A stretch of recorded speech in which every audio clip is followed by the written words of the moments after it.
அன்பர்களே, ஈரானிற்கும் அமெரிக்க இஸ்ரேலுக்கும் இடையிலான மத்திய கிழக்கு போர் 39 நாட்களை கடந்து தொடரும் நிலையில் சற்று நேரத்திற்கு முன்பாக அமெரிக்க அதிபர் ட்ரம்ப் ஈரானிற்கு கடும் எச்சரிக்கை ஒன்றை விடுத்துள்ளார்.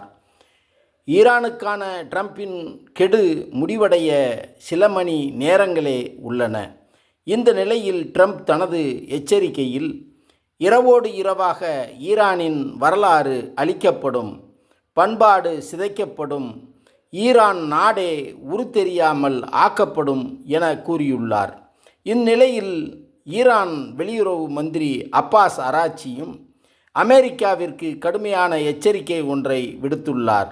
அதில் அமெரிக்காவின் முக்கிய நகரங்கள் தாக்கப்படும் என கூறியுள்ளார்.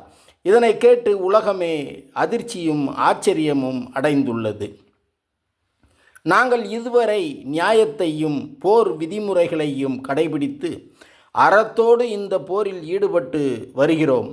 ஆனால் சிவப்பு கோட்டை தாண்டி நாங்கள் தாக்கப்படும் போது இனி நாங்களும் கட்டுப்பாடற்ற தாக்குதல்களை நடத்துவோம் என கூறியுள்ளார்.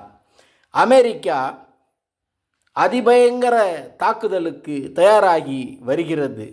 இஸ்ரேல் முந்திக்கொண்டு ஈரான் மீதான கொடூரமான தாக்குதல்களை நடத்தி வருகிறது. ஈரானும் கொஞ்சம் கூட பின்வாங்காமல் எதிரிகளின் தாக்குதல்களை எதிர்கொள்வதோடு பதில் தாக்குதல்களையும் நடத்தி வருகிறது.